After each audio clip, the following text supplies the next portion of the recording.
আসসালামু আলাইকুম এবং স্বাগতম টেট্রাস্লভ পেজে ক্লাস 7-এর শিক্ষার্থীরা। আমরা আগের ভিডিওতে তোমাদেরকে সম্পাদ্য 1 দেখিয়েছিলাম। কেউ যদি সেই ভিডিওটি মিস করো, তুমি ডেসক্রিপশন বক্সে তার লিঙ্ক পেয়ে যাবে, ওখান থেকে দেখে নিতে পারবা। এখন আমরা এই ভিডিওতে সম্পাদ্য 2 নাম্বারটা দেখাবো। তো তোমাদের বইয়ে সম্পাদ্য 2 নাম্বারে প্রশ্নটি আছে কি, একটি ত্রিভুজের 2টি বাহু এবং একটি কোণ দেওয়া আছে, ত্রিভুজটি আঁকতে হবে। তাহলে এই 3টে ইনফরমেশন দিয়ে আমরা এখন ত্রিভুজটি আঁকবো। তো চলো আমরা আমাদের ড্রয়িং শুরু করি। প্রথমে আমরা একটি বাহু নিব এবং আরও একটি বাহু নিব, কারণ 2টি বাহু দেওয়া হয়েছে এবং বাহু দুটি আমরা 2 রকম মাপে নিব।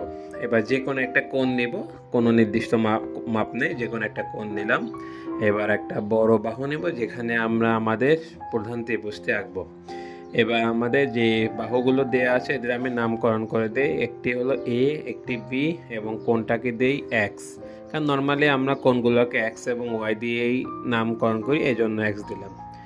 এবার আমার ড্রয়িং করার জন্য প্রথমে আমাদের এ বাহুর মাপ নিতে হবে। তাহলে দেখো, আমরা পেন্সিল কম্পাসটি এ বাহুর এক প্রান্তে বসালাম এবং অপর প্রান্তে পেন্সিলের মাথাটি বসিয়ে আমি এ বাহুর মাপ নিলাম। এখন পেন্সিল কম্পাসটি তুলে আমরা বড় যে বাহু ছিল ওখান থেকে এর সমান করে কেটে ফেলব।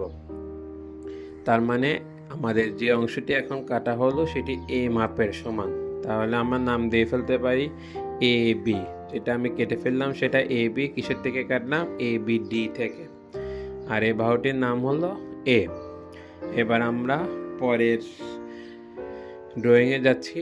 এখন আমাদের মেন কাজ হলো কোণ কপি করা। আমাদের সম্পদের মধ্যে খুব ইম্পর্টেন্ট একটি জিনিস হলো কোণকে কপি করা। তাহলে কিভাবে কোণকে কপি করব বা হুবহু একটা কোণের সমান আর একটা কোণ আঁকবো? দেখো, আমরা ওই এক্স কোণের প্রান্তে বসিয়ে নিজের ইচ্ছা মতো যে কোনো একটি বৃত্তচাপ দিবে। এর কোনো নির্দিষ্ট মাপ নেই, ইচ্ছা মতো মাপে। এবার একই রকম সেম মাপে একটু বাড়াবানা বা কমাবানা আমরা এই প্রান্তে বসিয়ে একই মাপে একটি বৃত্তচাপ আঁকবো। এটি হলো কোণ কপি করার বা কোণ আঁকার প্রথম স্টেপ। এবার দরকারি স্টেপ দ্বিতীয়টা। এবার নিচের যে বাহুতে মিলেছিল বৃত্তচাপটি এবং উপরে যে বাহুতে মিলেছিল এই দুটি এর মাপ নিব। তার মানে বৃত্তচাপটি বা কোণটি কতটুকু চওড়া সেটা তুমি এভাবে করে মাপ নিতে পারবে। এবার আমরা যেখান থেকে আগে বৃত্তচাপে গেছিলাম তার নিচে বসিয়ে একই মাপে আরেকটি বৃত্তচাপ আঁকবো। তাহলে দুটি বৃত্তচাপ আমাদের একটা ক্রস শেপের মতো তৈরি করে, মানে একটা আরেকটার উপর ছেদ করে। এখন আমি এই উপর দিয়ে এই বিন্দু থেকে ওই ছেদবিন্দু দিয়ে আমি একটা লাইন এঁকে দেবো ইচ্ছা মতো। এটাকে আমি নাম দিতে পারি এ ই। তাহলে আমি যে কোণটি আঁকলাম সেই বরাবর আমি উপরে একটি লাইন এঁকে দিলাম। এবার শেষ কাজ, আমাদের শেষ বাহুটি রয়ে গেছে এখনও, ওটা আমি মাপ নিব। তাহলে আমি শেষ বাহুতে আমার কম্পাস বসালাম এবং বসিয়ে শেষ বাহুর মাপটি নিলাম বি বাহু। এবার এই মাপটি তুমি পেন্সিল কম্পাসটি এই বিন্দুতে বসিয়ে উপরে যেটা এই আছে ওখান থেকে আমরা বি এর সমান করে একটি বৃত্তচাপ আঁকবো। তো আমাদের মোটামুটি ড্রয়িং শেষ হয়ে গিয়েছে, আর একটু কাজ বাকি আছে। আমরা এইমাত্র যে বাহুটা কাটলাম বি এর সমান করে, ওই প্রান্তে আমি সি নামকরণ করে দিলাম।